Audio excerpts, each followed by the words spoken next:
check if Dr. Hataya is already online with us. Can you hear us? Yes, good morning. Selamat pagi. Good morning, selamat pagi. We cannot see you yet. I already open. Yes. Okay. Really big face. Good morning. I hope you are well. Good morning. Okay, everyone. Let's begin the session. So we will have two speakers this morning. Pagi ini ada dua pembicara, yaitu Dr. Hataya yang akan bergabung bersama kita dari Bangkok, dan Mr. Giorgio yang sudah ada di panggung bersama kita. Kita akan mendengarkan dulu presentasi dari Dr. Hataya ya, Bapak Ibu, yang berjudul implementasi HIA dalam pengelolaan warisan dunia. So, Dr. Hataya, let me introduce you first because you got the first chance for the presentation. Okay. Okay, so our first speaker is Dr. Hataya Siripatanakun. She works as senior specialist in cultural heritage management in SEAMEOS PAFA, or the Southeast Asian Ministers of Education Organization Regional Center of Archaeology and Fine Arts since 2015 until now. She is also the Secretary General of ICOMOS Thailand from 2019 up to now. She graduated from her PhD program in the Faculty of Architecture from Chulalongkorn University in Thailand in 2021. She also has a Master of Arts degree in Conservation Studies from the University of York in 2005. And she graduated from Bachelor of Landscape Architecture from Chulalongkorn University in 1998. And this morning, she will bring to us her presentation titled Sharing Experience and Challenges on the Implementation of Heritage Impact Assessment, the historic city of Ayutthaya, Thailand, high-speed rail project. So, Dr. Hataya, 25 minutes is yours. Okay, thank you.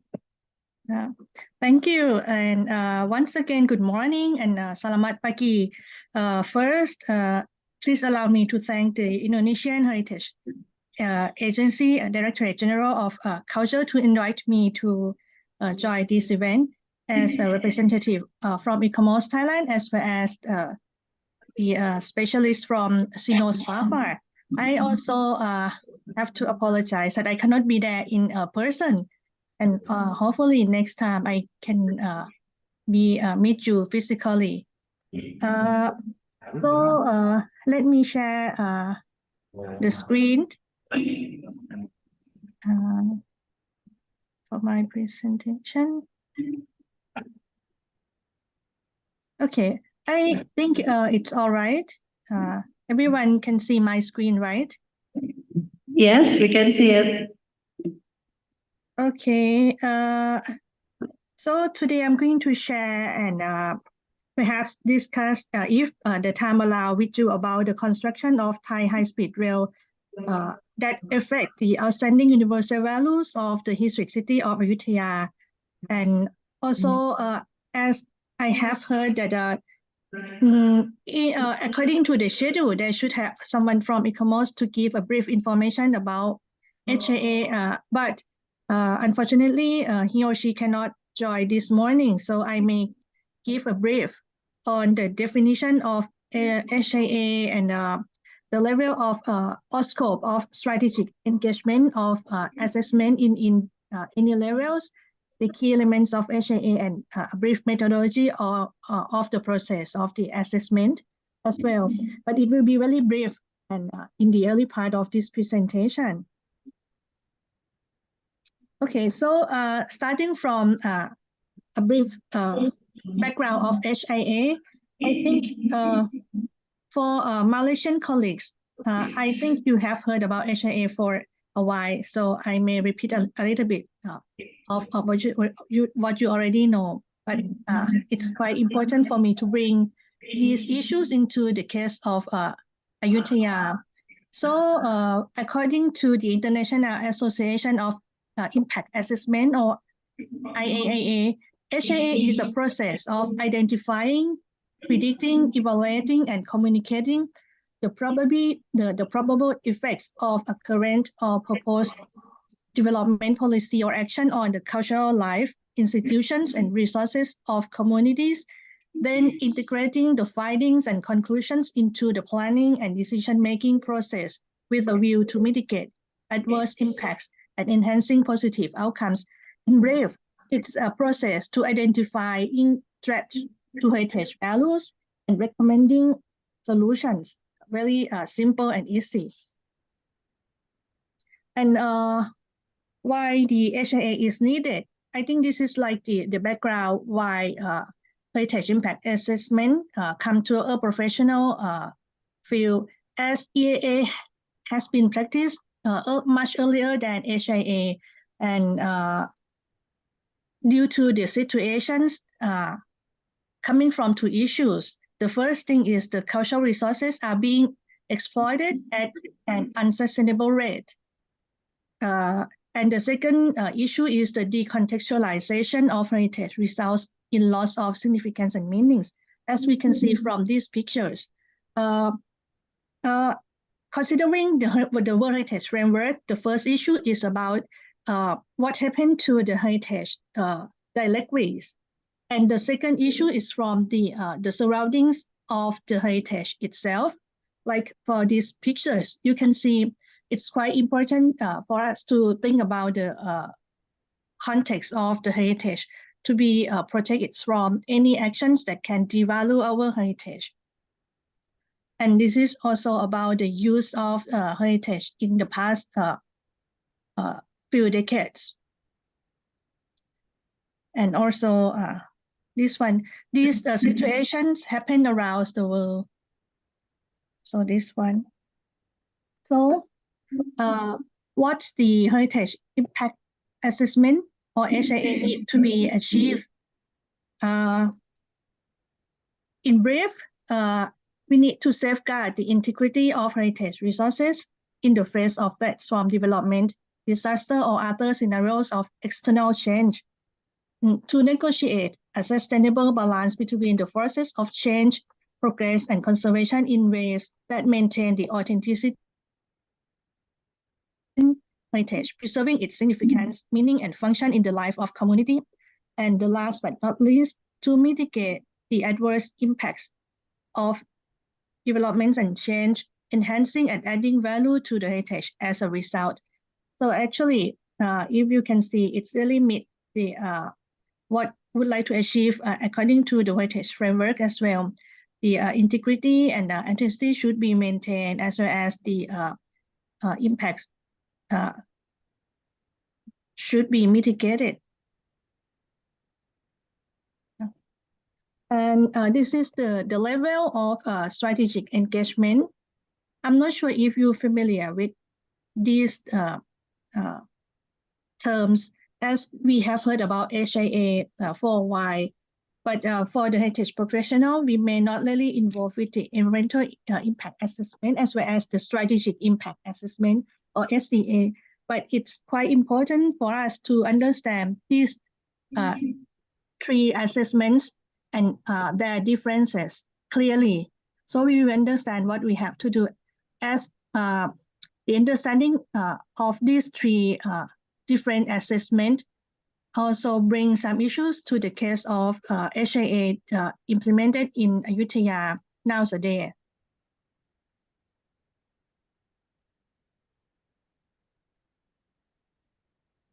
Okay, for SCA, or strategic impact assessment, it is the assessment that apply to policy planning and long-term scenarios, while the environmental impact assessment is applied to project and development proposals, while heritage impact assessment is applied to specific project and development proposal that potentially threaten resources of cultural significance or heritage values. In fact, we have, in the heritage professional, we have been talking a lot about the importance of SCA and HIA as from experience of many experts. We can see that there are many issues and confrontation between stakeholders when HIA has been implemented into any sites. And we found that, in fact, if the consideration of any projects or actions already considered at the strategic level through SCA or strategic impact assessment, the problems or the issues or the conflict may not as much as what we have been confronting nowadays. As at the strategic impact assessment level, it's any projects or proposal should be considered at the authority level. So it's not the implementation phase. Why heritage impact assessment always happens during the implementation phase of the construction or the project's implementation. That's why there are so many issues and disputes. So in fact, if any projects or proposal can be considered and decided at the strategic impact assessment, that is not, it should not devalue our heritage. The problem at the heritage impact assessment must be much clearer, easier to be acceptable by all stakeholders. But okay, the implementation of SCA and HIA are still have been discussing with the international level how it can be integrated. So come to the key elements of HIA process directly. So the first key elements of HIA process is the source of guidance.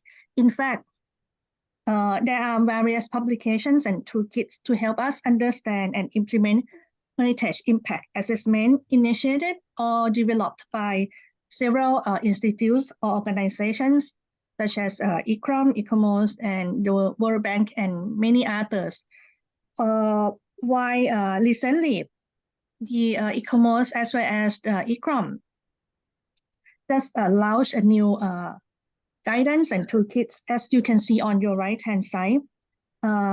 Is namely the guidance and toolkits for heritage for impact assessment, which actually focusing on the World Heritage property, but it can also be implemented to the other heritage sites as well. The original version is in English, which now has been translated into several languages. I'm not sure if already translated into Bahasa, but from what I know, it's is under the process of the translation into Chinese and Thai. And this one is quite useful and updated for implementing into the World Heritage property. And the other element is the varied context in which HIA can take place. In most countries, when the heritage impact assessment is not actually existing, particularly in Southeast Asia. So far, from what I know, only Singapore has adopted the heritage impact assessment into its heritage protection system. I'm not actually sure in detail how it integrated into the system, but as CIMOS PAFA is developing a training programs on heritage impact assessment for Southeast Asia, and our governing board, a chair of our governing board is also from the National Heritage Board of Singapore. We are going to include the experience of Singapore into our training course, which I can share with you later if I have a chance. But come back to our presentation. As we mentioned, that HIA has not actually been existed in most countries, but how it's come into our responsibility. There are like three so far, as obviously there are three channels. HIA sometimes has been requested by the donor agency when it's granted any budget or fund to the countries like the World Bank, for example. And sometimes it also requested by the Heritage Committee to the state member to conduct HIA for any specific heritage properties, as we all know for Ayutthaya and Borobudur. And the other context is when the non-governmental organization or private sector advocacy has done the HIA for any heritage sites according to their own intentions or interests. And in fact, not only the heritage property, but HIA can also adopt to any other things. For example, it can be done for the adaptive reuse proposals. HIA can also be used to evaluate the sustainability of tourism at heritage places. It can also be used for a specific uses of heritage sites as a venue and local or backdrop of the cinemas or plays, and it can also be conducted for the intangible heritage resources and traditional ways of life. So it's not just only tangible things, but intangible heritage can be also adapt HIA into the protection of the intangible heritage. And even for the heritage conservation projects, HIA can also be used to see how our conservation projects also affect to the heritage values, which sometimes we can see it's not really been a positive effect for the heritage site, even this conservation project. So come to the types of impact. When we talk about heritage impact assessment, the key elements of the assessment is to understand about the impacts. And as I say, this part will be very brief, so I can just show you the types of the impact, which includes the direct impacts, the indirect impacts, the residual impacts, and cumulative impacts. In fact, for the direct impacts and indirect impacts, it may be easier to understand, but for residual and cumulative impacts, sometimes in many HIA a little bit neglected from these two impacts, as it cannot immediately be able to see or to understand. It needs time to see this kind of impacts. For the nature of the impacts or the result of these impacts, there are like some impacts can be beneficial. In fact, in terms of the language, impacts may not really positive, but in the fields of heritage impact assessment, we can also be neutral. So sometimes the impact is beneficial to the heritage, but certainly sometimes it may not. So it's up to us to accept these impacts, or we can accept these impacts with the mitigation measures, or these impacts cannot be acceptable. So when we do assessment, the result of the assessment can be shown in these four types of the nature of the impacts. And the methodology of the process, of the HIA process in overview, before we going to see the process, let me address that the impact assessment is not a proposal for optional scenarios, as we always see in several heritage impact assessment, that there's like at the end there's become the options for stakeholders to choose, but in fact it's not the option to choose if this project can be done or not, can be, or there should have another option. It's not that purposes. And the assessment is not the statement of heritage self-evidence importance, or it's not the statement to of significance of the heritage sites. But the heritage impact assessment must be measured through presentation of facts and arguments, and it is the realistic set of proposal for remedial and ameliorative actions or the mitigation actions. As what I mentioned here that way, because this is the HIA process. There are different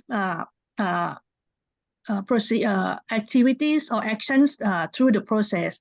At the beginning, before the HIA start, when the project was proposed by the project proponent, we can see the authority should already screen if this proposal or if these projects may affect the value of our heritage sites.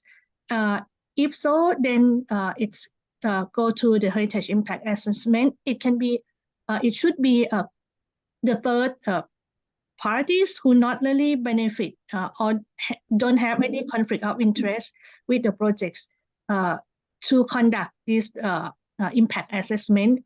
That's why, back to the previous slide, when I said it's not the option of for the project proposal, because it's already considered that this project will affect the heritage value. That's why what we have to see is how serious the impact will be, and how we can mitigate these impacts. And at the public authority levels, the scopes of the heritage impact assessment or the term of reference should be done, and then commission what we call the impact assessors, which normally it's not only one single professional can be done. It's like a multidisciplinary activities, and should be done by the experienced experts.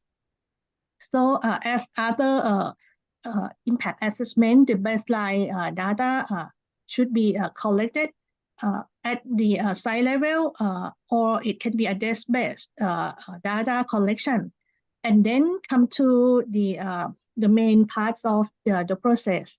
It's the assessment part. So the impact assessment include the assessment of values and the identification of source of impact and the assessment of the impact, which I already mentioned.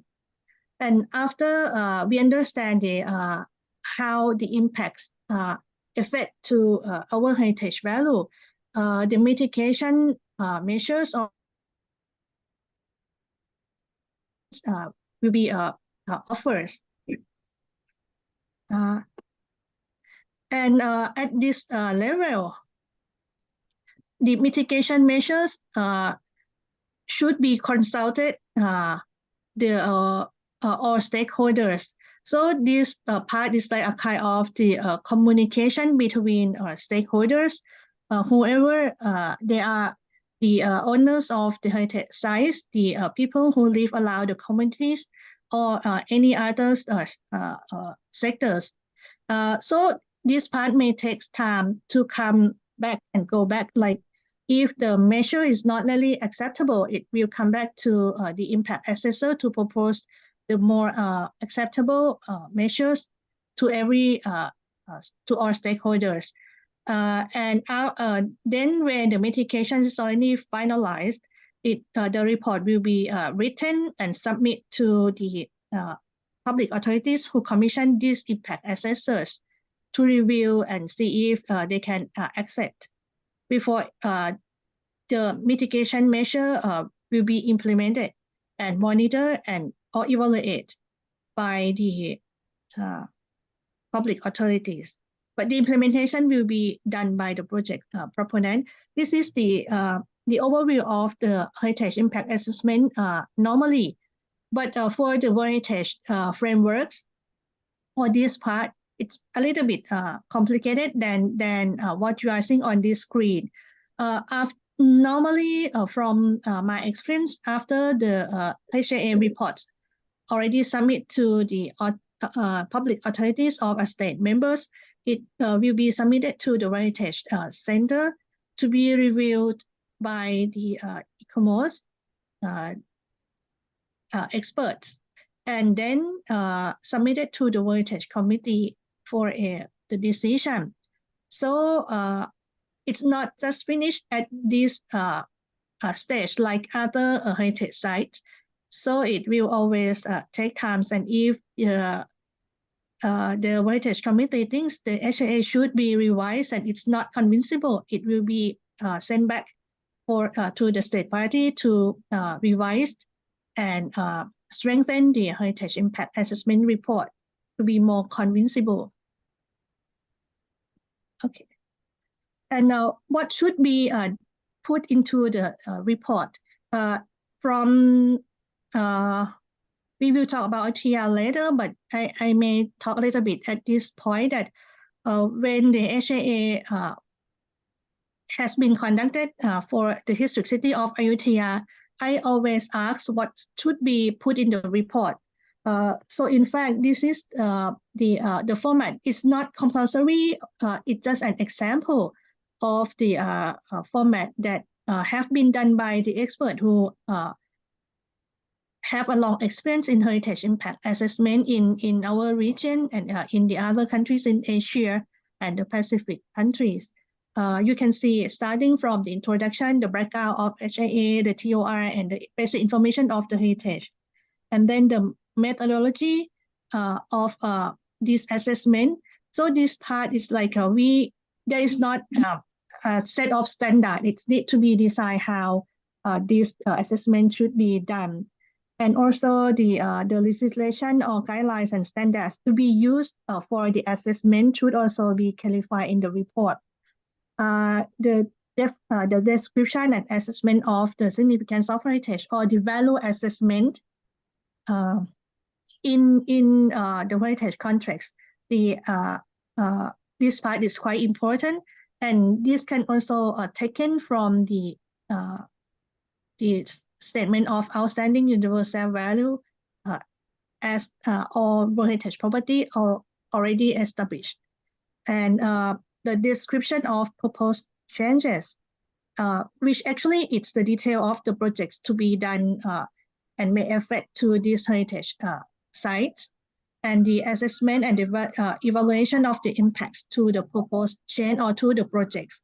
So for this one, we need to identify the factors and the potential impacts to the heritage and its attributes, and the detailed explanation of why how these heritage attributes will be affected, and the type of the impact, which may not be only the direct impacts, but they may have different kind of impacts, and the severity of the impacts, and the evaluation of the overall significance that may affect.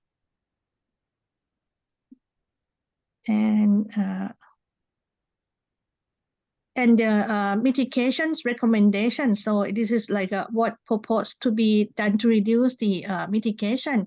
Certainly for some heritage impact assessment, the result may not really satisfactory for the project proponent, as some change may give the irreversible impact to the heritage site, which may not be acceptable by most stakeholders. And the recommendation may be not to continue implementing the projects. But certainly the aims of the heritage impact assessment try to understand and make mutual agreement among the stakeholders. So this part is quite important to discuss if it's really be able to mitigate or not. And the monitoring recommendations, because impact, as you can see, the 4 types of impacts, some impacts may not immediately seen, so it needs time. So the monitoring phase is quite important to see the residual and cumulative impacts. And also the monitoring of the implementation of the mitigation measures also important. We can see if the mitigation measures proposed and agreed by all stakeholders is really reduce the negative impact to the value of our heritage properties or heritage sites, and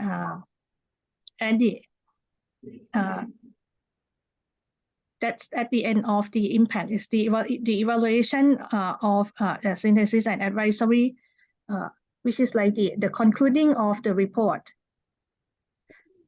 And that's for a brief information of the heritage impact. Doctor? Yes. Dr. Hataya, you have 10 more minutes. Okay. So we can have questions from the audience. Thank you. Okay. So I will quickly to the heritage impact assessment.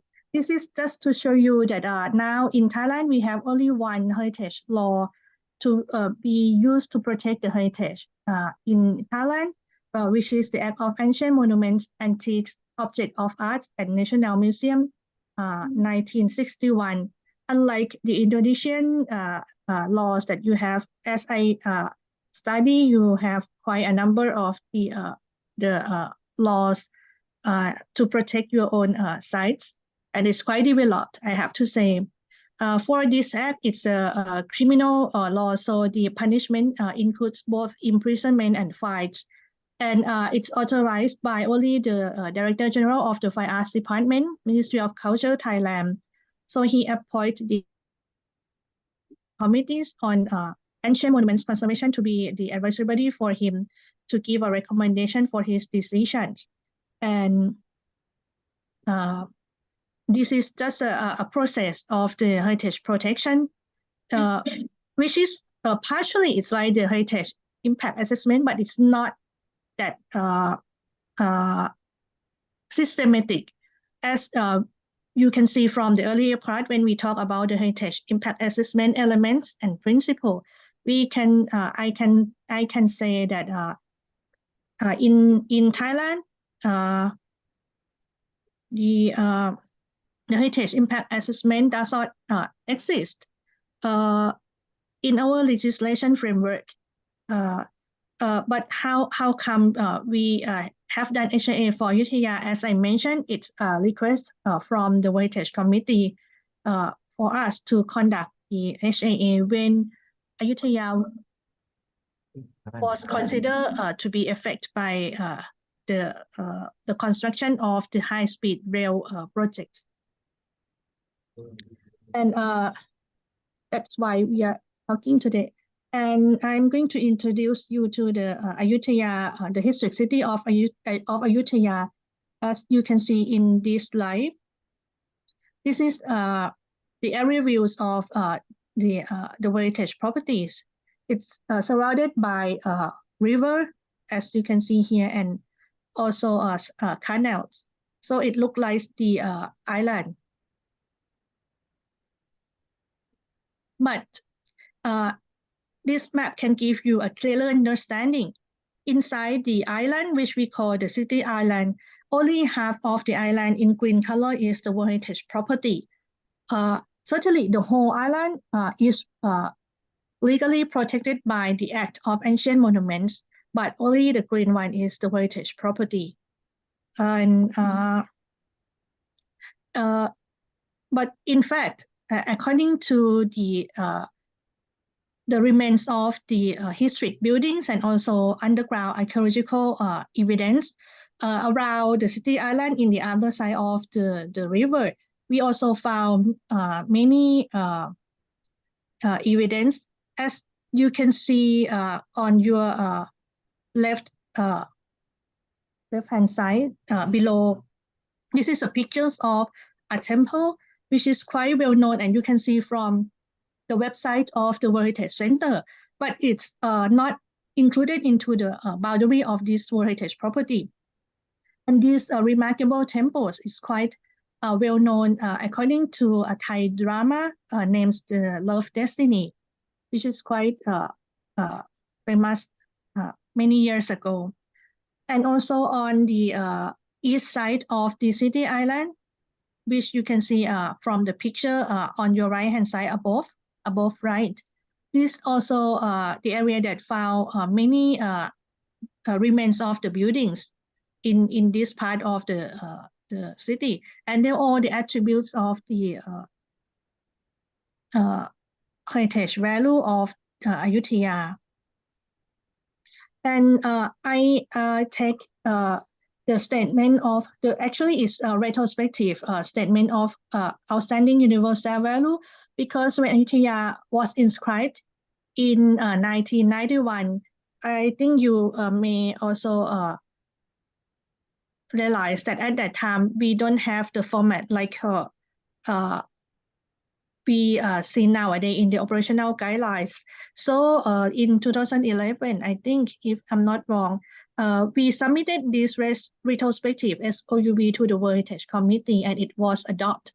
And according to this statement of outstanding universal value, you can see the significance and the attributes of Ayutthaya.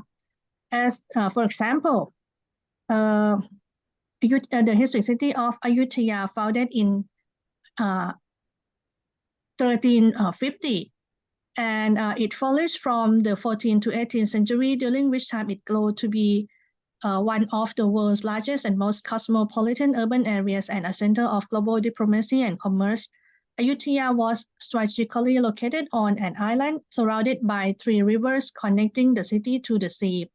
So for these sentences, you can see in red, it's like a significance of Ayutthaya, and the yellow text shows the attributes that demonstrating the significance in that we mentioned in this statement.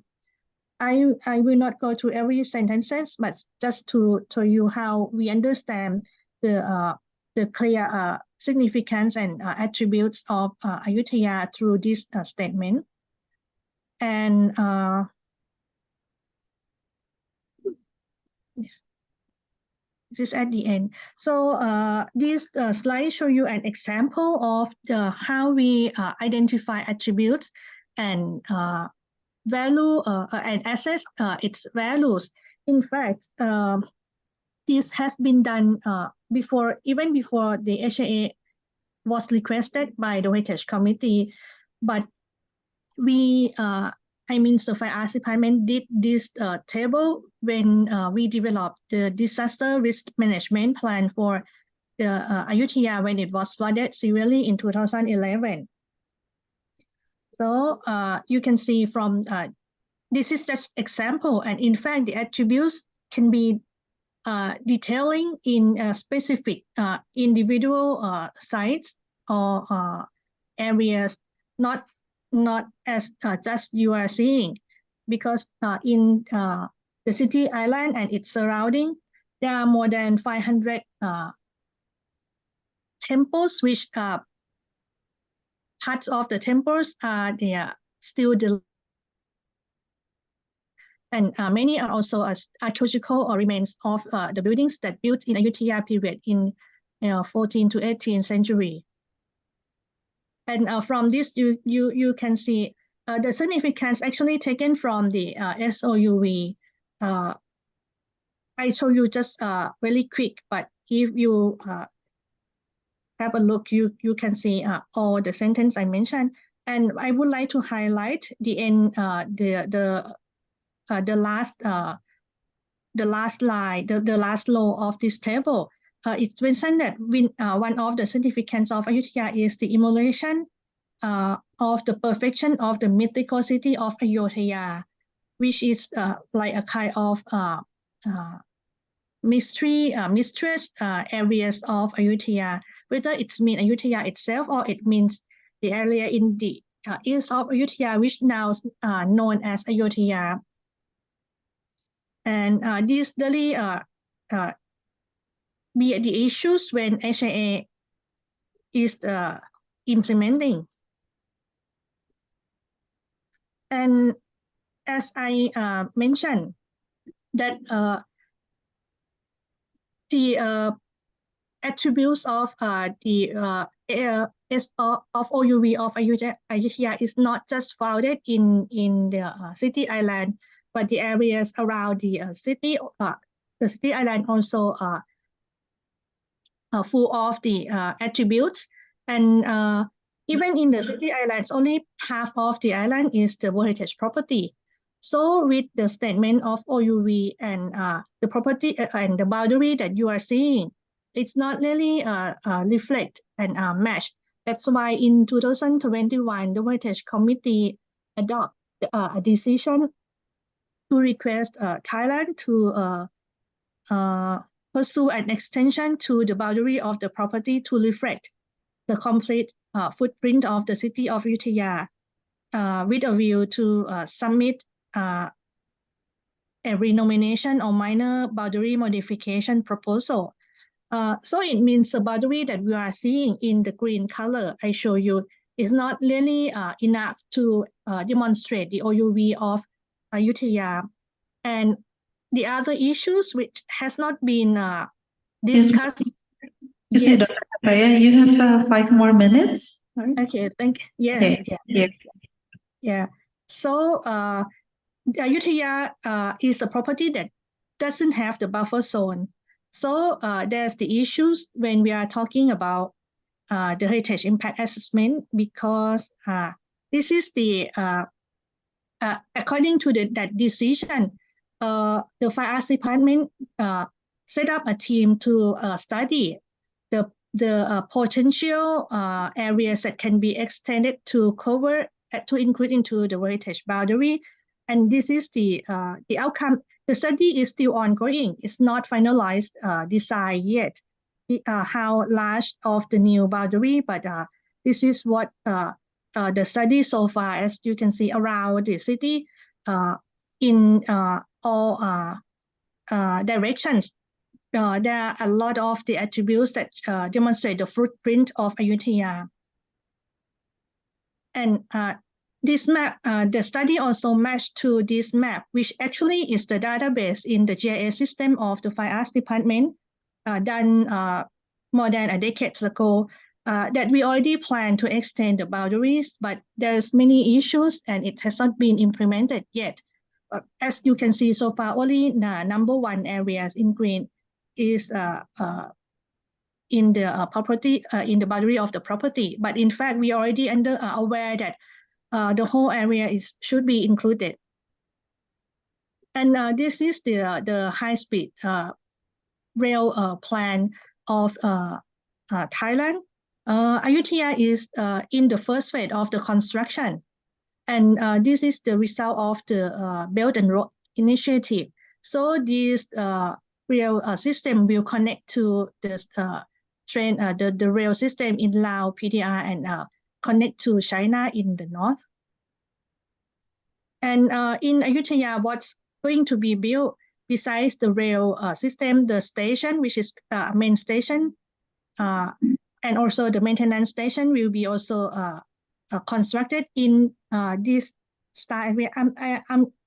I think you can also see there two style here in the above is like one option when it was discussed, but it's the authority in charge of the construction think it's too far, so they would like to put the train station here, the high-speed train station here, which you out of the heritage property, which is right at this moment. But as you can see, we already studied to extend the boundary. So in fact, this station will be at the heart of the heritage property if the boundary is extended. And this is the design of the station. In fact, there already the existing train station, which you can see here in the frame, the yellow frame.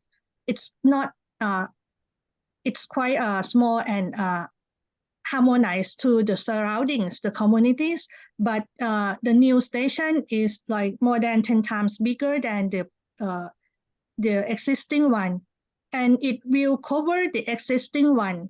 So this is and also the issue of the architectural design of the new train station.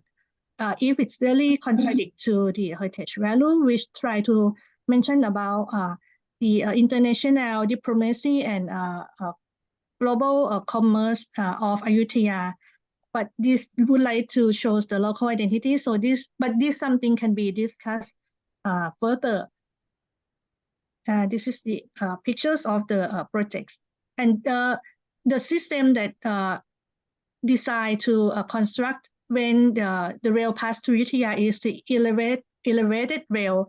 Why when it passed to some other city, people in that city is not allowed to build the elevated, so it will be the underground in the other cities, not in Ayutthaya. So there the issues like why it's not underground when it passed through Ayutthaya. And also the name of the station, as this area is known among the academic, that is Ayutthaya area, but the name of the station going to be Ayutthaya. So what going to happen to the Ayutthaya, the place which is much older than Ayutthaya, and this origin of Ayutthaya. That's why there's a team of the public general to set up a campaign to save Ayutthaya, which is the east part of Ayutthaya where this station will be built. And as I have to say that the report is already completed and submitted to the authority. Dr. Hataya? Yes. Time is up, sorry. 1 minute. Okay, 1 minute. To conclude this here, because I'm going to say that in fact, the mitigation measures is not disclosed nowadays, so I don't have anything to share for the mitigation measures. But actually, there's a request to open to share the report for general public, but now still going on, it's still disclosed. This is just the measures that we think it can be done for Ayutthaya, which I go really quick and finish. And this is the experience we did for the mass transit rapid system in Bangkok, which also affected by the construction, but it's the underground system. And there's many ways to mitigate the impact from that construction. Certainly, something may be a reversible change, but it's perhaps acceptable by most stakeholders. And this is the challenges I'm going to share with you, just like for HAA, the participatory discussion is necessary. And it's an opportunity for all stakeholders to figure out the mutual agreements. And also the key of HAA is the process, it's not the report. And the last thing is HAA is not EAA. That's always confused for Ayutthaya HAA right now. Thank you for your attention, and sorry that I spent a little bit more minute. Okay, thank you very much, Dr. Hataya, for a very comprehensive and detailed presentation. Okay, the audience already gave you a big round of applause. Thank you very much. So can I just maybe summarize a little bit in Bahasa Indonesia? Okay. Yes, yeah, please. Terima kasih untuk perhatiannya. Barusan sudah selesai presentasi dari Dr. Hataya, dan tadi kita melihat bahwa analisis mengenai dampak terhadap cagar budaya ini atau HIA ini bukan hanya analisis ancaman-ancaman tekanan development pressure ya, bukan hanya tekanan dari pembangunan, tapi juga bisa diaplikasikan ketika ada proposal untuk adaptive reuse suatu cagar budaya atau heritage sites, dan juga untuk jika heritage site tersebut digunakan untuk kepentingan atau kegiatan pariwisata. Dan tadi disampaikan juga bahwa ada strategic impact assessment, ada environmental impact assessment, ada HIA, dan bahwa HIA ini tidak sama dengan environmental impact assessment yang kata beliau sering salah artikan gitu ya.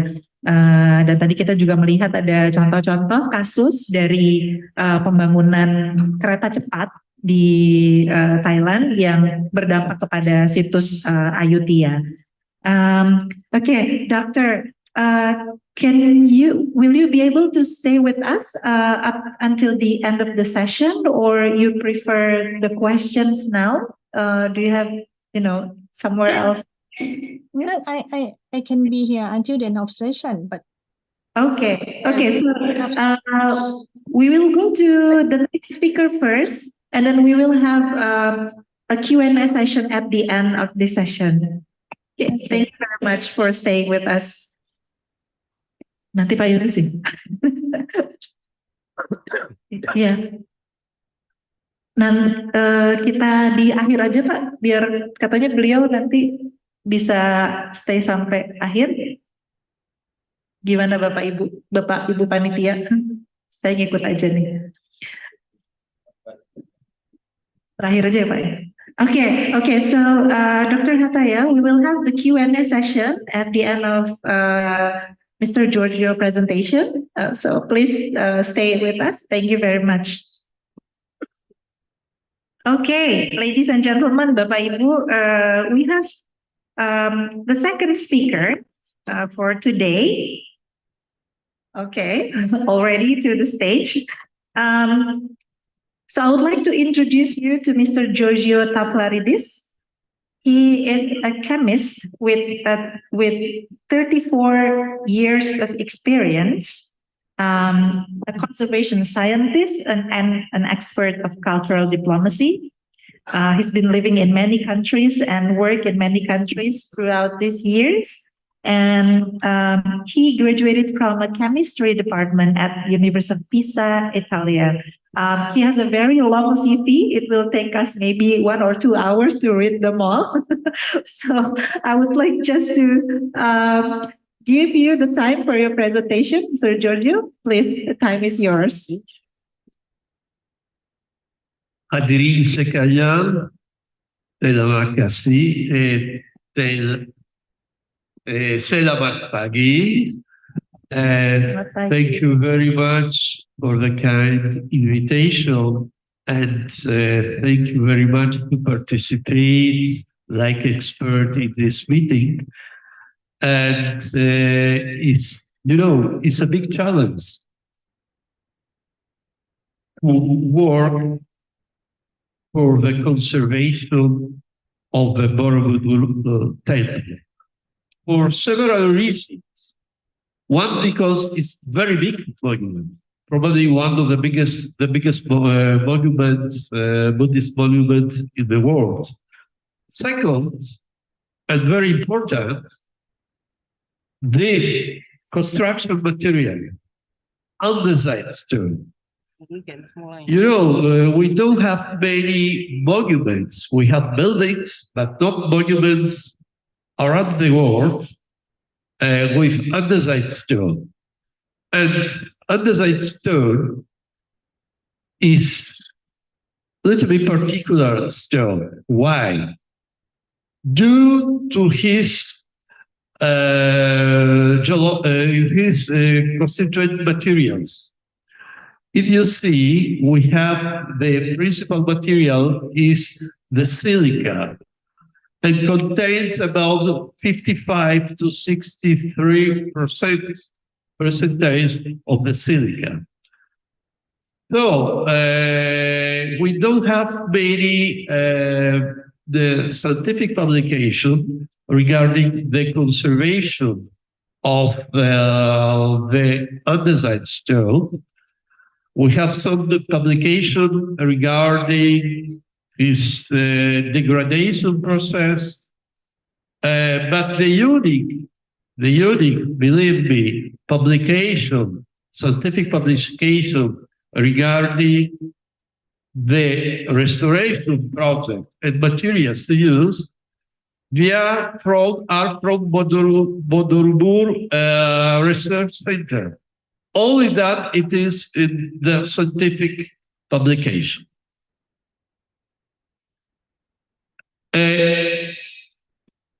You know better than me the big problems of the andesite stone of the Borobudur temple.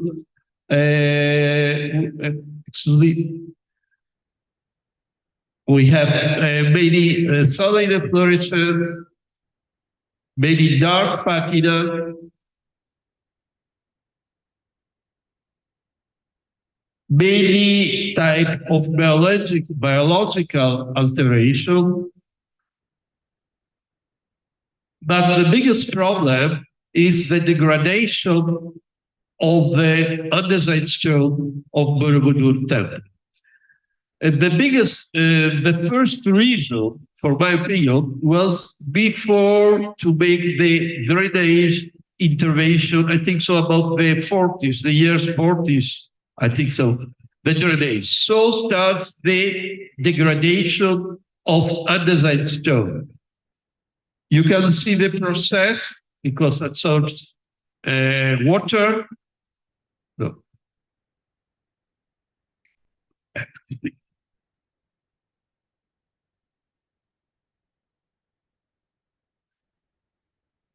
Absorbs water and starts the cracking of the stone, opens the porous material, so absorbs more quantity of water and humidity inside.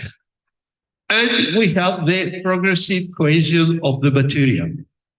So it's very important to make a preservation, a restoration project of the andesite stone, who is the stone or constituent stone of Borobudur temple. In my speech, I would like to make a proposal of a 2 years project for the restoration study of the Borobudur temple. Excuse me, I don't know why. Yeah, okay. This is the effect of the degradation process. Yeah. My proposal regards 2 steps. The first is the preliminary investigation of the temple. And the second step is the restoration project of the temple.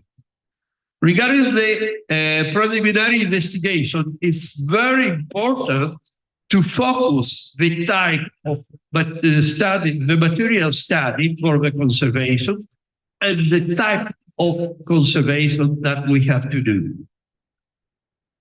It's very important, so you see the environmental study of the temple is not only, I will explain you the specific later, only the environmental condition of the earth, but in the temple, in the stone too. The geometrical survey, photographic documentation, the glossary of deterioration patterns, the degradation mapping, and very important, the last, the characterization of deteriorated materials. Third is the environmental study of all the earth and the monument. I show you here 3 types of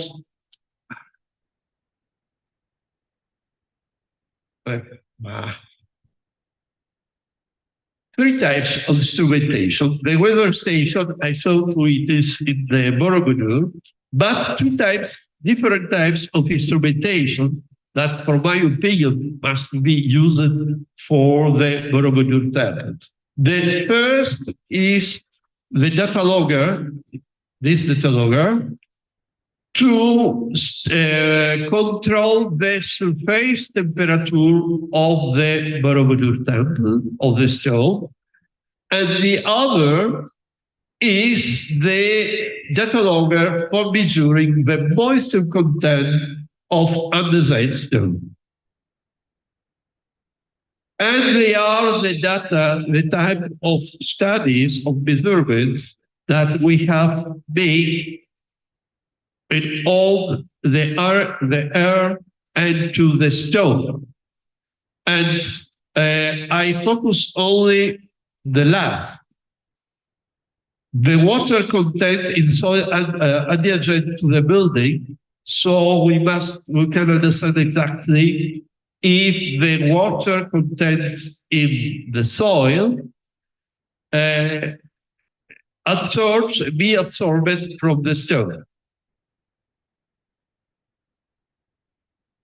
Very important, but I think so that they used with the Borobudur team is to have to make a glossary regarding the deterioration patterns of the Borobudur stone, of the andesite stone. So we can exactly know the type of deterioration that we have. And why this?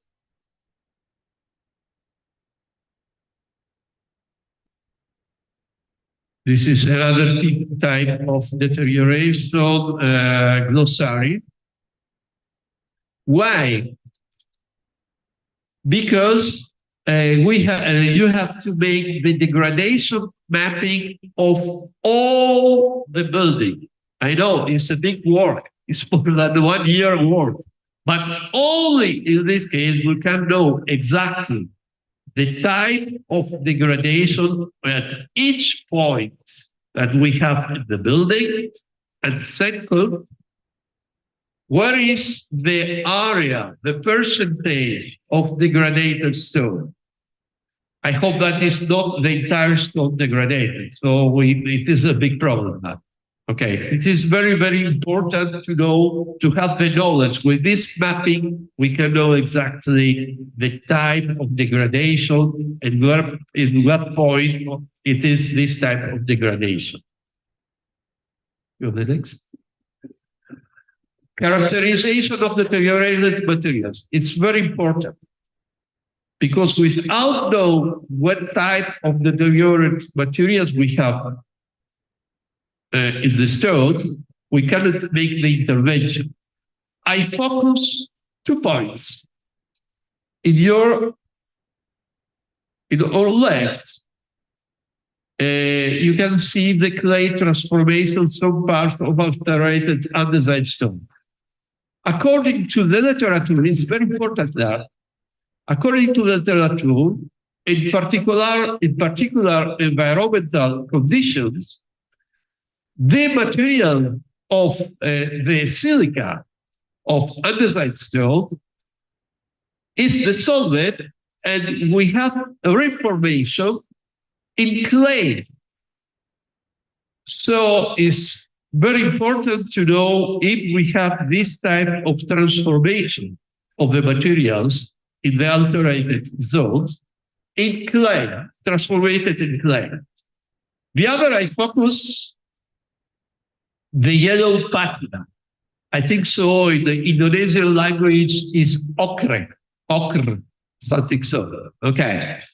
I know that this patina is made during the Dutch in Holland in the beginning of the 20th century. For historical reasons,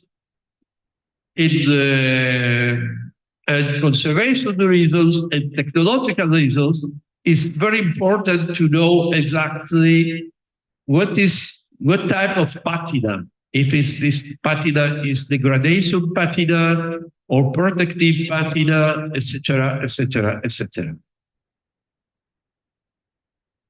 And now I would like to make a general proposal of 2 years conservation project for the Borobudur temple.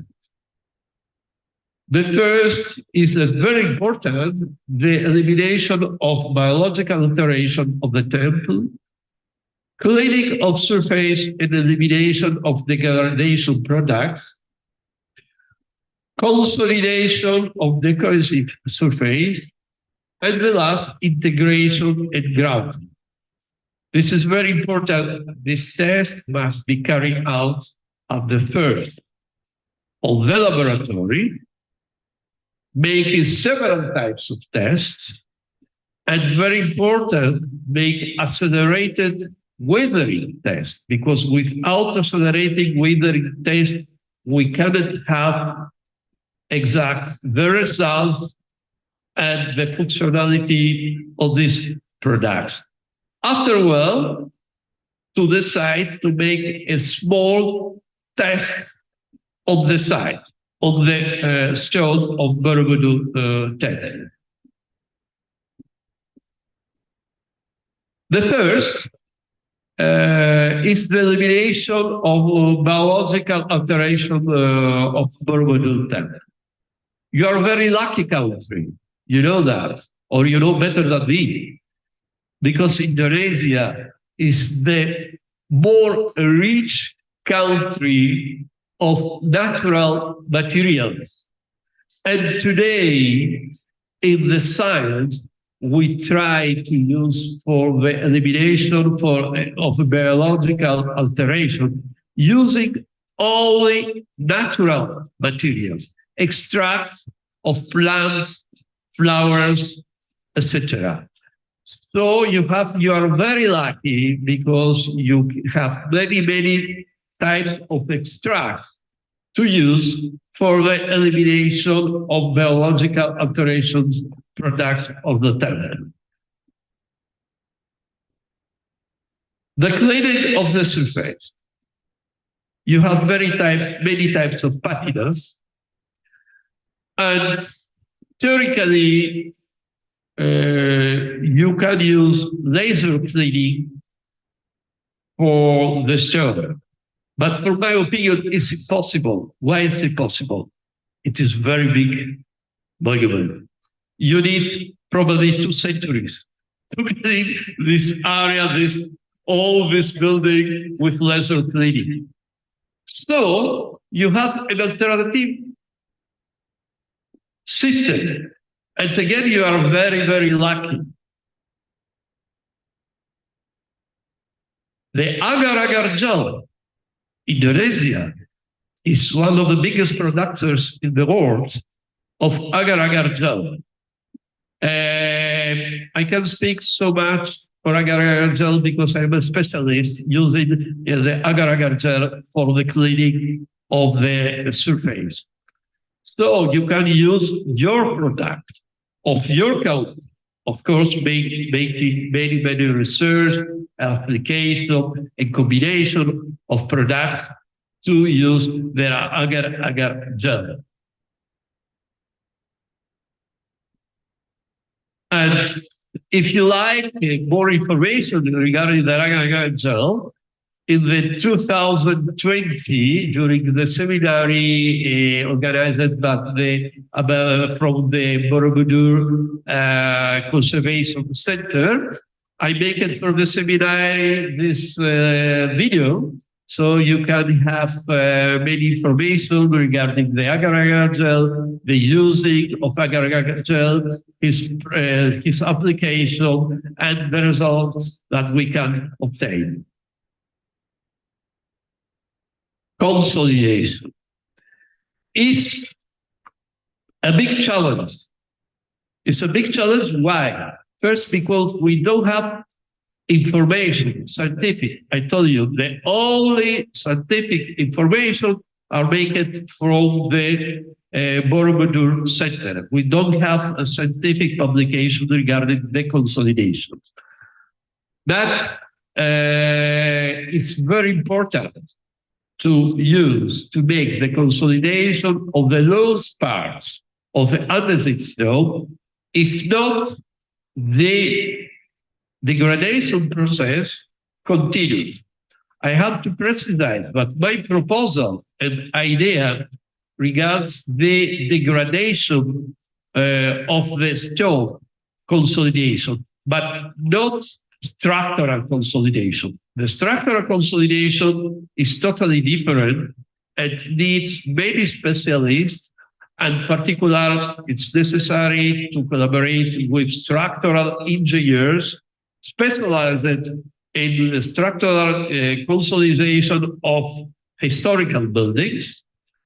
But some proposal is to avoid more than possible organic materials for structural consolidation, particularly avoid to epoxy resins. You must know, due to the environmental conditions of the Borobudur area, after 15 years, for my opinion, never of organic materials, thermostatic materials like epoxy resins or etc. resist.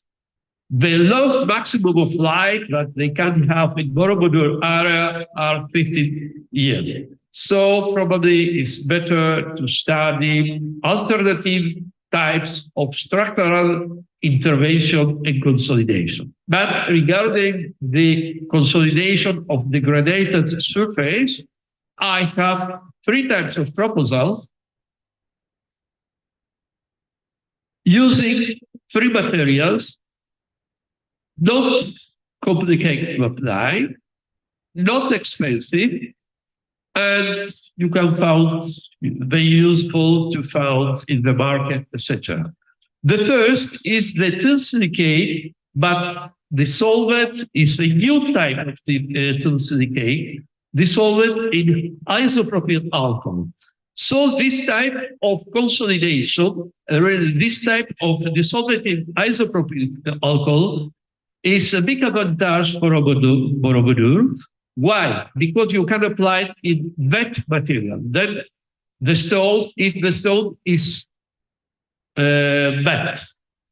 Because before with the old ethyl silicate, it was not possible to use because it was not possible to use the ethyl silicate when it was wet the surface.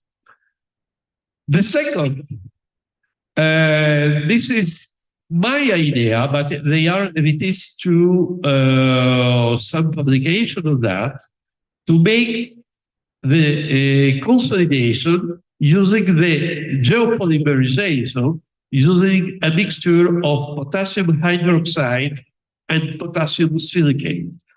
This is a consolidation method for the earth materials.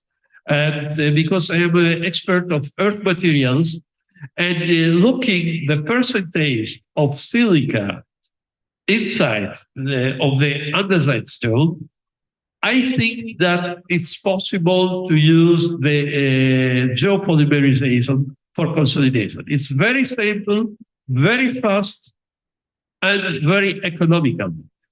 And you can use in the big area of the surface. And the last, we can test the alkaline activation with potassium hydroxide.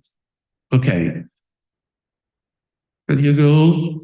But it's very, very, very important before to decide the effectiveness of each type of material used to make the accelerated withering test. This is one of the tests. There are many types of tests. One of that is the freeze-thaw cycle of the material before and after consolidation. But here, for example, it's very important to the resistance in the water, in high temperature, because here is a tropical climate, etc.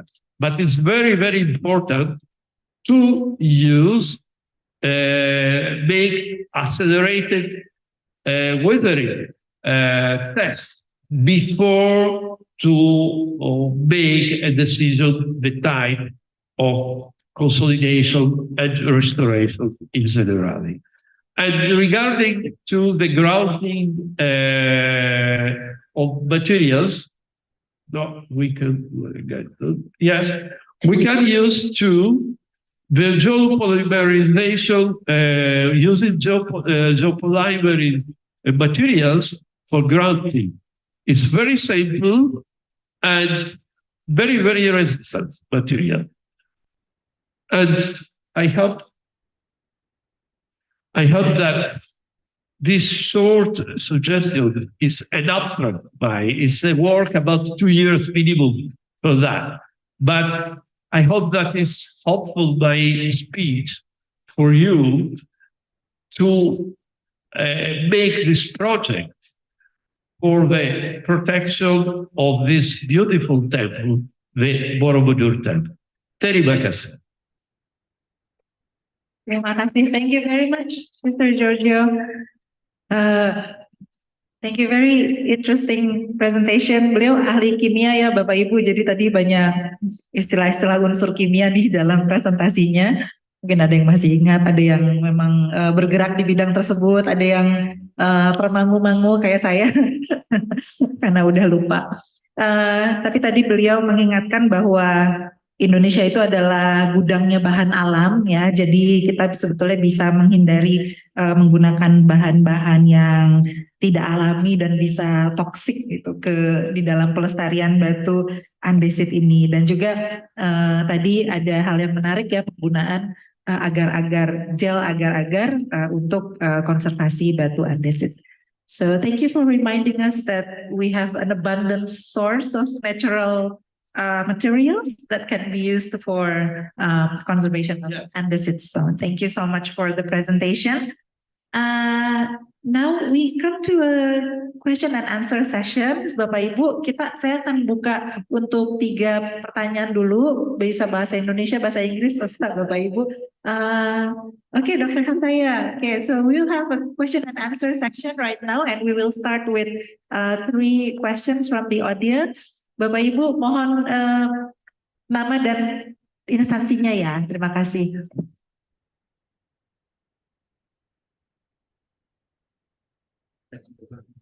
Pak Yunus, silakan Pak. Pak Yunus sudah dari tadi soalnya katakan. Terima kasih. I would like to ask to Hataya.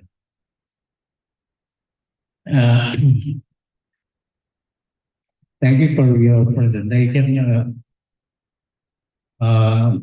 regarding the HIA.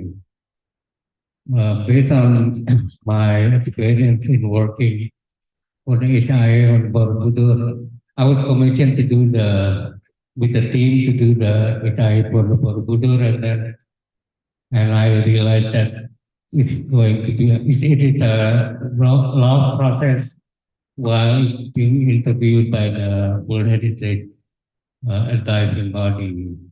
Therefore, I was also, and then after that, we were asked to do some HIA works on the other side, the other World Heritage site, which is in Kawaluto, and one in the tentatively in Buarajali. Since the process of the HIA took a quite long process, and then I was thinking of helping the process, because you say that HIA is not trying to fix the design, but in the work of in the process of screening and scoping, there's a chance that we can help the design, so we don't need to go further for the HIA.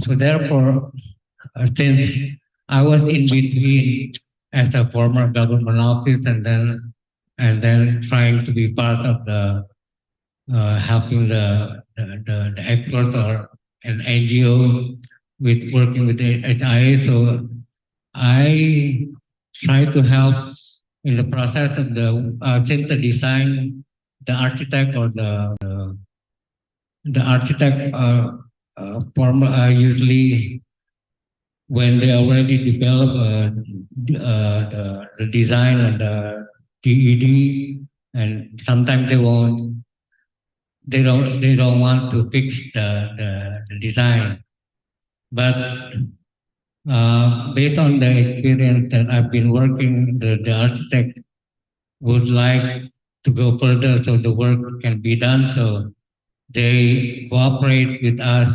So and then we try to find a fit word that can help the development can be done, unless we don't disturb the OUV.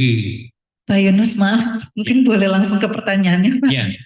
So, the question is, what is your suggestion that is it possible to help the government through the screening and scoping work, so we don't need to go further for the HIA? So, at what level your suggestion can help us to reduce, so there's we don't need to follow up with the HIA. Thank you. Mungkin boleh diulang pakai bahasa Indonesia, Pak. Jadi pertanyaannya. Yeah. I mean, Jadi saya membantu. Sebenarnya memang saya salah satu yang diminta dari kementerian waktu itu untuk melakukan Heritage Impact Assessment Borobudur. Dan yang kita tahu hasilnya memang sejak tahun 2001 sampai sekarang itu belum pernah secara langsung direview karena prosesnya cukup lama. Dan kita menunggu-nunggu hasilnya seperti apa, tetapi karena ada beberapa pendekatan yang dilakukan yang itu sehingga kita tidak tahu hasilnya kita harus seperti apa terhadap perencanaan yang sudah dibuat, tetapi kalau kasus Borobudur karena sudah jadi dan ini menjadi permasalahan. Oleh sebab itu saya pernah diminta lagi untuk melakukan di Sawalunto dan di Muara Jambi. Nah, pada saat pelaksanaan adanya HIE sebelum dilakukan HIE seperti Kita masuk ke pertanyaannya Pak Yunus, maaf. pertanyaan saya itu penanya lagi soal. enggak, maksud saya ini pertanyaannya adalah tahapan yang dilakukan sebelum melakukan HIE itu adalah yang namanya penyaringan dan pelingkupan. Nah, karena dengan dalam penyaringan dan penyelingkupan kita bisa memberikan arahan agar supaya tidak pekerjaan itu tidak harus dilakukan HIE. Nah, ini sebenarnya apakah di dalam tahapan HIE itu diperbolehkan atau tidak gitu kan? Atau mungkin dari pengalaman pembicara cara pendekatan yang kita lakukan ini bisa diterima atau tidak. Terima kasih. Cara apa Pak? Maaf terakhir kurang jelas tadi. Apakah di Thailand ada kasus serupa? Kan, gitu kan? ya, dari pembicara Ya. itu apakah tahapan yang dilakukan karena di dalam HIE itu ada 3 tahap: screening, scoping, dan HIE. Nah, itu biasanya kalau screening dan scoping yang sudah dilakukan oleh pemerintah itu tidak dipenuhi, harus dilakukan HIE. Nah, selama ini karena pengalaman Borobudur itu prosesnya lama ke HIE, kita pernah membantu pemerintah dengan melakukan penyaringan dan pelingkupan atau screening dan scoping. Dan ini dengan kita membantu, hasilnya adalah merubah gambar dan beberapa syarat-syarat sehingga mengurangi dampak yang mungkin akan ditimbulkan. Baik, Nah, baik. Terima kasih Pak Yunus. Terima kasih Bapak Ibu. Okay, maybe before I forgot, Dr. Hataya. So the question from Mr. Yunus Arbi is the fact that HIE is quite a long process, and Borobudur and several sites in Indonesia have experience in waiting for HIE to be accepted and adopted, and before coming to HIE, there is actually another step that could be done, which is the screening of any development process. So Mr. Yunus was asking if the screening can be done more effectively, would it prevent us or avoid us to having to do HIE later in the process of development? And do you have that kind of case, similar case in Thailand? Okay, I have the other two questions, so bear with me for a second, Dr. Hataya. Oke, selanjutnya Mbak Yani. Mbak Yani, silakan Mbak. Thank you for the time, Mbak Devi. And my question is for Dr. Hataya also. It's also regarding to the HIE. From your previous presentation, I see that the problems in Thailand are similar to those that occur in Indonesia, especially in Borobudur. The OUV of the World Heritage Sites is threatened by massive development programs. And HIA has also become an important issue in Indonesia in the last 3 years. And yeah, actually, as a heritage authority, we face many challenges in its implementation. And you said that in Thailand, HIA is not included in the legal framework in Thailand, but the utilization of the cultural heritage must have permission for the Director General of Fine Arts and Culture. Therefore, to fulfill the mandate of the operational guidelines for the implementation of the World Heritage Convention, how does the Heritage Authority require the implementation of HIA on a project in or around the World Heritage Sites? Because this case is the same to Indonesia. In Indonesia, that HIA is not included in the legal framework. In Indonesia also, the HIA it's not included in the permit building or construction procedure like that. And but we have to fulfill the requirement for the World Heritage Center like that. And one more question: does HIA also apply to cultural heritage that is not World Heritage? Yeah, I think that's 2 questions for Dr. Hataya. Thank you. Okay, thank you, Mbak Yani. The first, tadi ada lagi Bapak Ibu. Nah, tolong mic-nya Pak. Mohon nama dan instansinya ya Ibu. Di sini.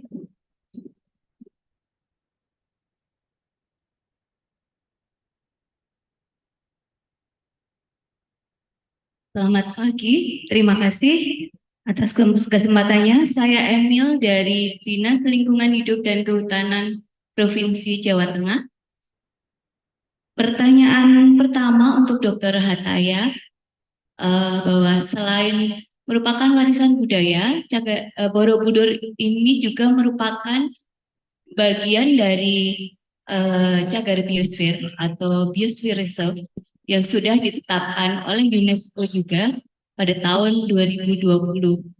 Pertanyaan saya, bagaimana pengembangan Borobudur sebagai warisan budaya ini dapat dipadukan dalam satu skala yang lebih luas di cagar biosfer.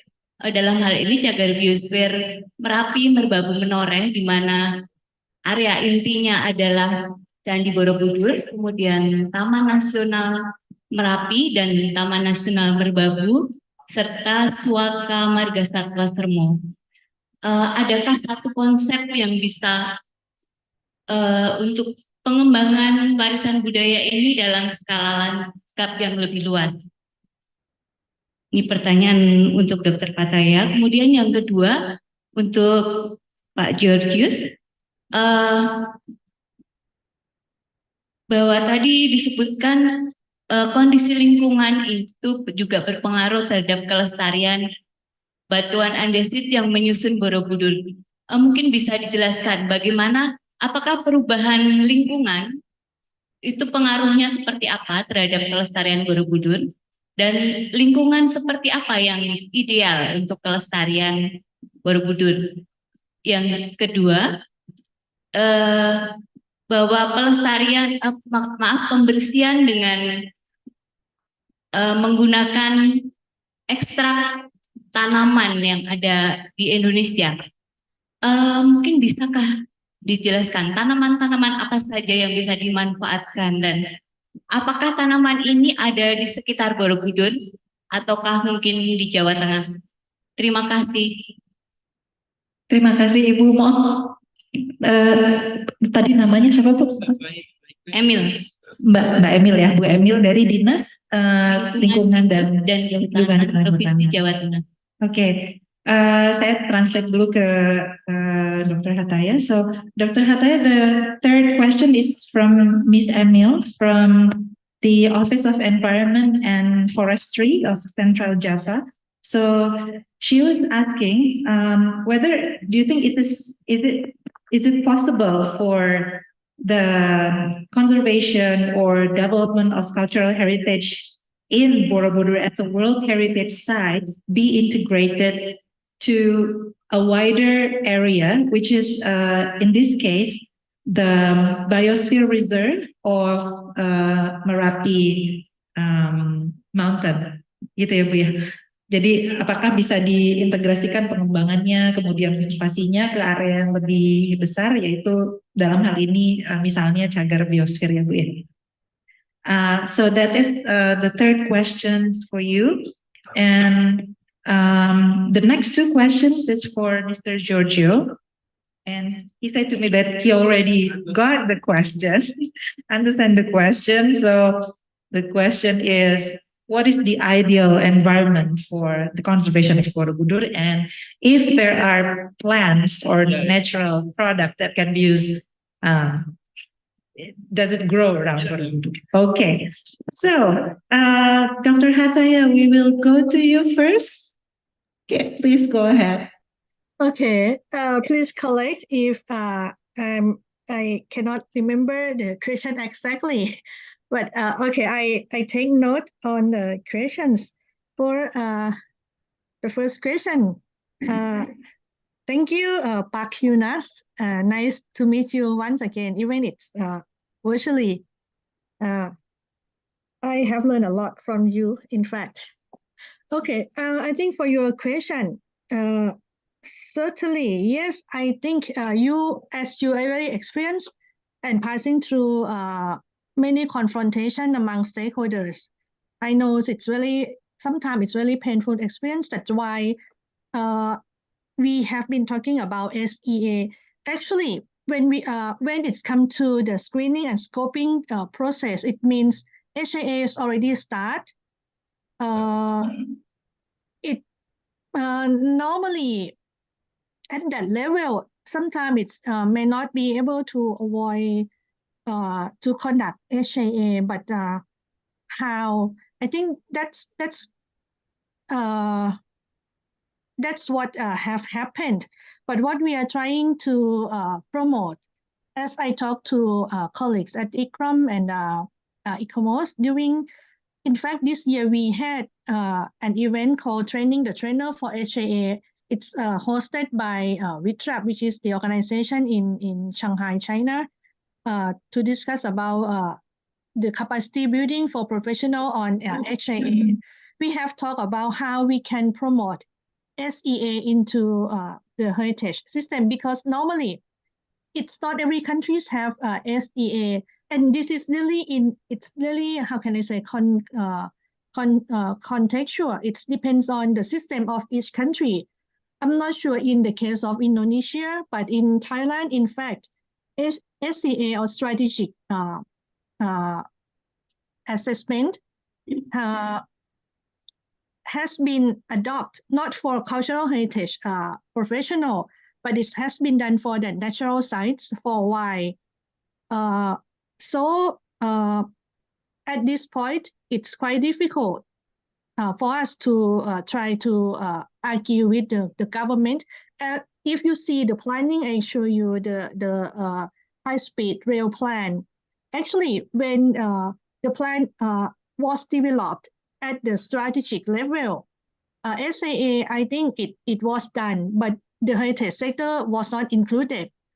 Because when they decided where the station should be stopped and where and in what exact location the station will be built, I think if we have a chance to involve with the planning at that time, we can even give the idea or opinion that it should avoid the area that may affect to Ayutthaya.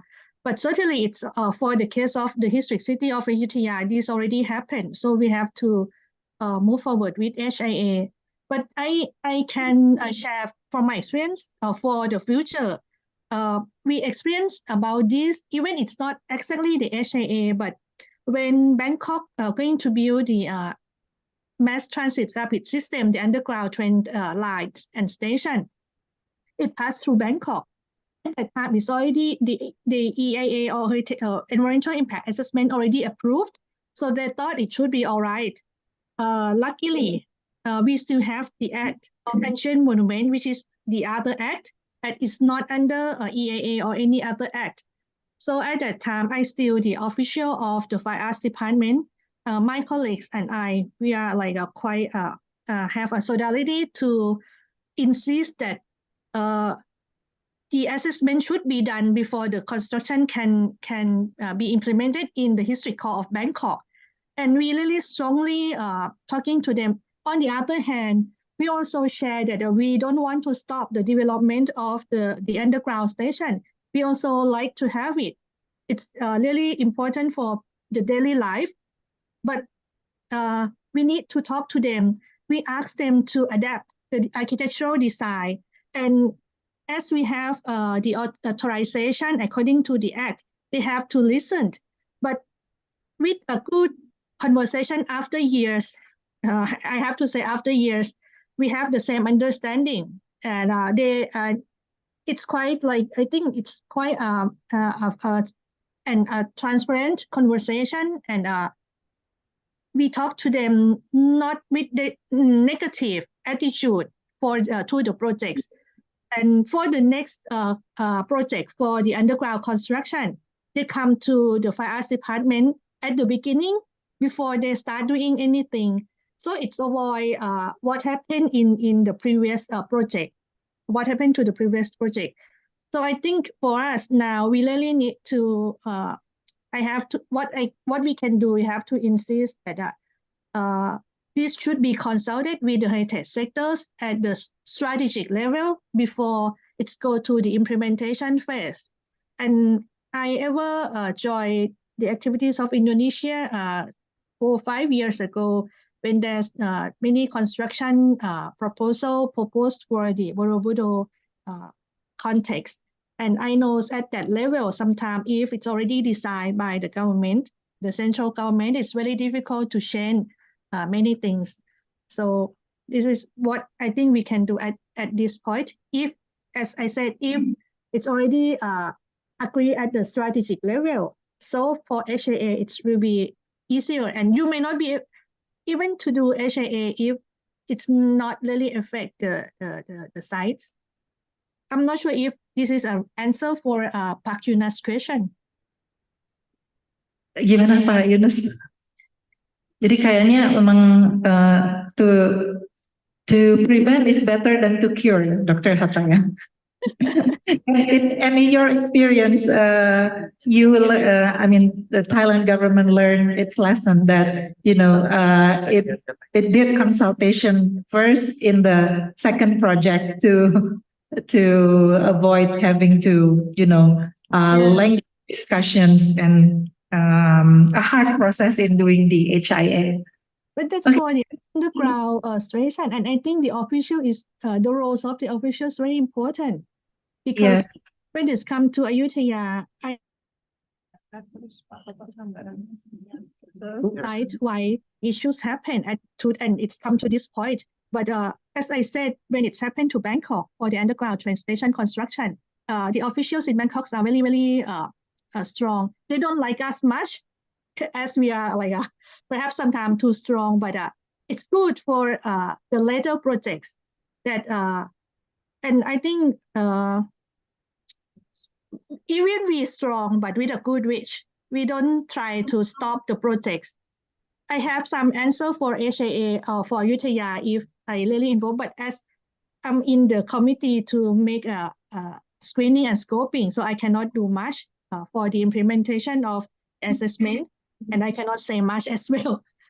All right. So in relation to that, we can go to the second questions from Miss Yeni. She was asking about HIA not being in the legal framework.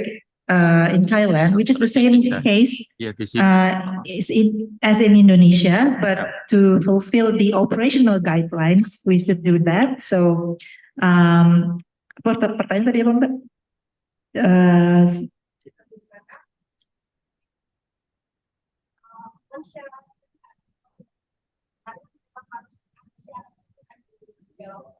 Okay, so how would the Heritage Authority require this HIA while it is not in the local legal framework, national legal framework, but it is in the operational guidelines? And the second question is, I think you've answered this slightly when you answered the first question. The second question is, do you do HIA for other sites which are not World Heritage sites but are national trust or national heritage sites in your country? The first question, please, once again. I'm sorry. The first question is, when HIA is not the legal framework in the country, but it is an operational guidelines, what should the Heritage Authority do to maneuver around, sort of like discrepant in having two different, contexts of law? Okay, I got it. Actually, this we must refer to the conservation approach. The questions that why it's not exist in the local framework. I'm not sure. I don't want to speak for the other countries, but for Thailand, I have to say that the approach that we adopt right now, as you can see from our act, it's like a 7 or 80 years old laws. So when it was written, it's really like many years before I was born, and it's amended actually, but the approach never been changed. So it's still focused on the monuments and materials. Why the heritage impact assessment under the operational guidelines, it's adopt the value-based approach. So if we're going to establish HIA into the heritage system, per se in Thailand, we need to majorly revise the system of the heritage protection. Like when we register the monument, we don't establish the statement of significance. And if you're going to adopt HIA, you need to understand the significance and identify the attributes that carrying on that significance of values. But as more than 2,000, nearly 3,000 monuments in Thailand that register as the national monuments, they don't have the statement of significance at all. So it's quite difficult, but it's possible, but you take time. And it's perhaps related to the second questions. For us, when we make a recommendation, when the actions or projects proposed to the Fine Arts Department to get a permission to build or to implement, the officials will assess the impact to the heritage sites, and then perhaps sometime already talk to the project proponents to adapt or change the design before we give a recommendation to the DG.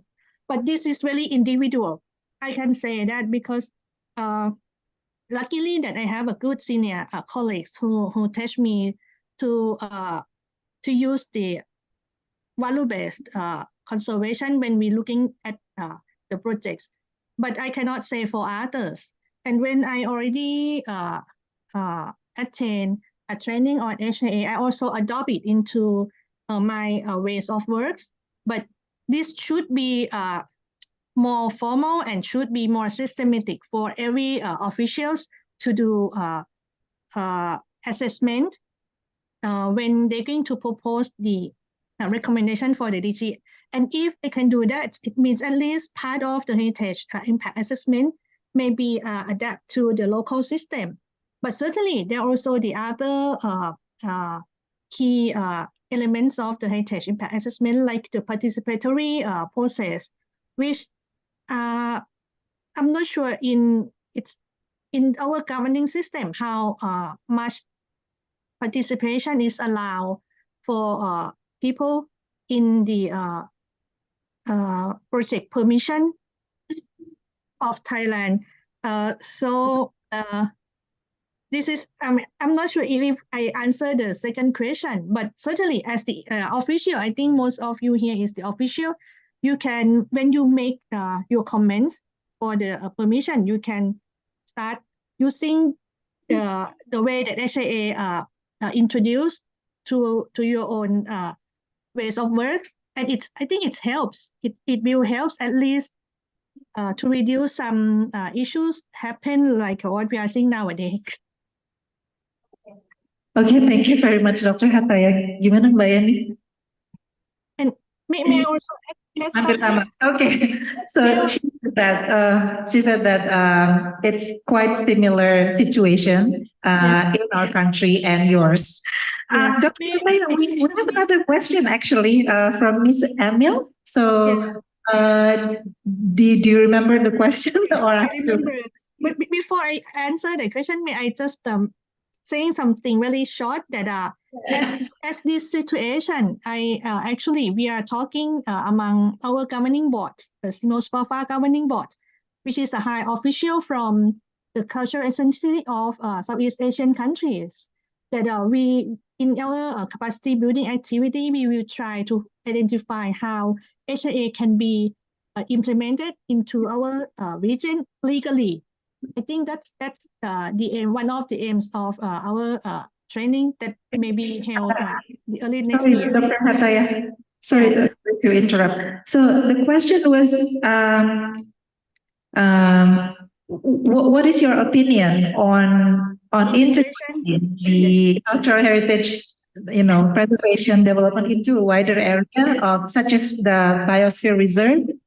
Yeah, I absolutely agree, but not because it's biodiverse sphere. In fact, it's important as its own. But for Borobudur, as I ever study about the context of Borobudur temple compounds, actually to reflect the OUV of Borobudur comprehensively, you need to integrate the wider context, the Mount Merapi, the Elmo River, and even fauna and flora, which actually I'm not sure, but from the I can see from the study published in National Geographic that in the past the historic landscape also important to build the Borobudur as it is nowadays, and also the natural resources that you find, the stone quarry and many things. It should be included as it or attributes of the OUV of Borobudur. Okay, thank you very much. So, putting Borobudur into a cultural landscape, which also includes the natural resources. Jadi jawabannya bisa saja gitu Bu. Mungkin saja untuk mengintegrasikannya ya, secara ide itu bisa masuk. Thank you, Dr. Hataya, for your answers. And we can go to Mr. Giorgio. Yeah, I think so that I understand your questions, two questions. So the first regarding the environmental. Of course, we cannot change the climate of Borobudur. It's impossible. Okay. But it's very important how influence this climate the monument and wildlife. For example, we have, I will be very technical now. I think so. I don't know if all people can understand my answer. For example, we have a dew point on the surface, so condensation of the humidity, not when it's raining, of course. Second, the quantity of rain that we have every year on periods. And I give you the answer why we must have this answer. Third, for example, the humidity percentage of humidity contained in the health stone, so the non-degraded stone, and the humidity contained inside the degraded stone. Another information that we must have, the contents of the humidity of the ground around the building, the monument, and the content humidity of the stone near the ground.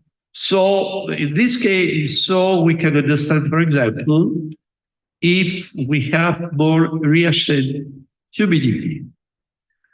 With this data, having this data, having this information, when we will study the materials for consolidation, grounding, etc., but for the biological too, we can make simulation in the laboratory of the environmental conditions of the stone, not the environment. The environmental conditions of the stone, make accelerated weathering, and test the materials that we have used. Regarding the biological environmental condition, why it's important to know if we have dew point, etc. So we can study exactly the type of a source of natural materials that we can use to eliminate the leakage biological alteration. Okay, so it's very important to have all this data. Regarding your question, plants, more than plants, I mean about extract obtained by plants, by flowers, etc., etc. In Italy, for example, for lichens and bacteria and mollusks, we use oregano and rosemary, and we have very, very, very, very good results. Very natural. But I think so. I was impressed in 2020 when I followed the seminaries organized by Borobudur Conservation Center. The big quantity of plants, of extracts that you have. I will give you another example. The man, the ladies, more than us, you use perfumes, okay? And the perfumes, the natural perfumes, they obtain from the extracts of plants or etc., etc., etc. We discovered to make the extract is like we obtain that extraction with water extraction of that. It is like distillation means in the chemical terminology. So the hydrolytes, one part of this extraction, they are not used for your perfumes. Okay. And we discovered that this type of hydrolytes we can use for the elimination of the fungi for paper and goods. So, Borobudur Temple have a very full furnished biological laboratory, so we can study many, many materials. At the beginning, the materials that we know that works. And before this, you must know exactly the type of biological alteration. So type of lichens, type of bacteria, type of fungi, type of blah, blah, blah, blah, blah, blah, that we have. So it's clear my discussion. Thank you, Mr. Giorgio. Bu Emil, apakah sudah terjawab? Okay. It's actually 5 minutes past 10. We are 5 minutes past our allocated time. So I would like to wrap up this session with a big thank you to our speakers who joined us from Thailand. Dr. Hataya, thank you very much for your sharing and being with us this morning. And have a pleasant day ahead. And also would like also to thank Mr. Giorgio, who has arrived in Magelang since last Saturday. So he's been here a few days. And hope you will enjoy our visit this afternoon. Dan terima kasih Bapak Ibu untuk perhatiannya dan untuk sudah setia sampai di akhir sesi pertama ini. Saya ucapkan mungkin selamat coffee break ya untuk semua. Dan saya kembalikan kepada panitia. Wassalamualaikum warahmatullahi wabarakatuh.